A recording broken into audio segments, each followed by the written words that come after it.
ગીર સોમનાથ જિલ્લાના કાજલી ગામે અક્ષત કળશ યાત્રા આવી હતી, જેનું કાજલી ગામના પટણી મુસ્લિમ સમાજ દ્વારા ભવ્ય સ્વાગત કરવામાં આવ્યું હતું। ગામના શ્રીરામ મંદિરની પુનઃ પ્રાણ પ્રતિષ્ઠા મહોત્સવના 3 દિવસના ભવ્ય કાર્યક્રમમાં પણ મુસ્લિમ સમાજ જોડાશે। આ તકે કોમી એકતાના દર્શન જોવા મળ્યા હતા।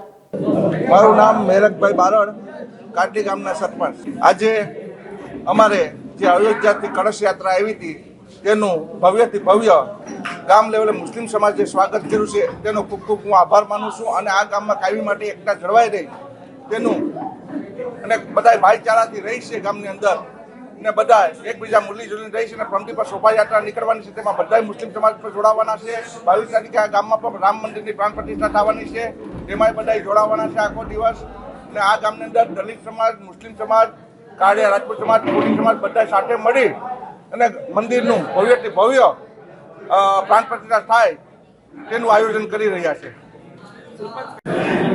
કાજલી ગામમાં મુસ્લિમ સમાજ દ્વારા ગ્રામ પંચાયત દ્વારા કબ્રસ્તાનને કમ્પાઉન્ડ વોલ, મુસ્લિમ સમાજને ગલીઓમાં રોડ રસ્તા તથા તેના કોમ્યુનિટી હોલ તથા અન્ય વિધવા સહાયોના કામ તથા ગામને શોષ ખાડા તથા બાકીના અન્ય કામ જે ટોયલેટથી માંડી અને 100% ટોયલેટને આ ગામ આદર્શમાં આવી ગયેલ છે। અને આજ હું 10 વર્ષથી સરપંચ છે અને આ ગામે મને સાથ સહકાર આપ્યો તેનો હું ધન્યવાદ આપું છું। આજરોજ કાજલી ગામે જોગાનું જોગ 22 જાન્યુઆરી એટલે કે જે આપણા ભગવાન રામની પ્રાણ પ્રતિષ્ઠાનો અયોધ્યાનો જે દિવસ છે એ જ દિવસે અમારા ગામમાં પણ ભગવાન રામનું મંદિરનું પુનઃ પ્રાણ પ્રતિષ્ઠાનો દિવસ છે। અયોધ્યાથી આવેલું પૂજિત અમારું જે કળશ છે એમનું આજે સમસ્ત મુસ્લિમ સમાજ કાજલી દ્વારા એમનું સન્માન, એમનું સ્વાગત કરવામાં આવ્યું છે।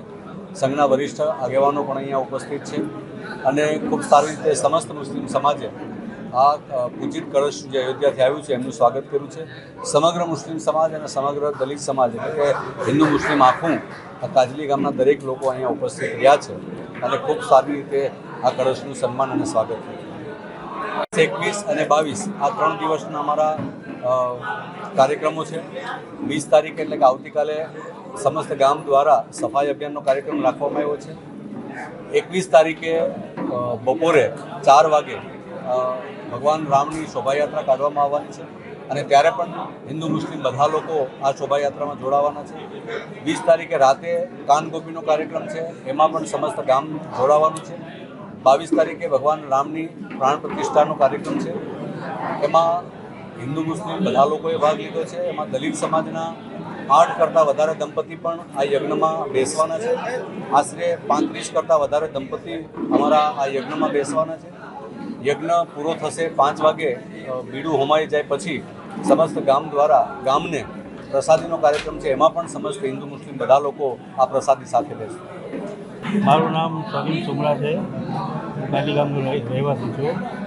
આજે આ કળશનું અમે જે સ્વાગત કર્યું એ પૂરી પટની મુસ્લિમ સમાજ અહીંયા પટની હોલમાં ભેગા થઈ અને કળશનું અમે સ્વાગત કર્યું। હું કોમી એકતા પ્રમાણે કહીશ કે અમારા ગામની અંદર જે અમે ભાઈચારાથી રહીએ છીએ, ધર્મનો બધાની જે જ્ઞાન છે, અહીં સમજણ છે, શૈક્ષણિક બાબતથી બધા વાકેફ છે અને એકબીજાના સુખ દુઃખ સમજી શકે છે, કોઈના કાર્યમાં ભાગ લે છે, સુખ દુઃખના કાર્યમાં ભાગ લે છે। એના માટે હું સમગ્ર દેશને એ સંદેશો આપીશ કે આવી રીતે ભાઈચારાથી રહેવું જોઈએ। સૌથી શ્રેષ્ઠ ધર્મ માનવ ધર્મ, પછી જે આપણે ધર્મ માનતા હોઈએ એ પ્રમાણે આપણે જીવન જીવવું જોઈએ। સૌનો ધર્મ, મજહબ નહીં સિખાતા આપસ में भेद रखना, इसी तरह એ સબકા મજહબ સબકો મુબારક અને બધાએ સાથે હળીમળીને રહેવું જોઈએ। હરિયાણી સામાજિક સમરસતા, સોમનાથ જિલ્લો, આખા તાલાળા વેરાવળ તાલુકામાં જવાનું થયું।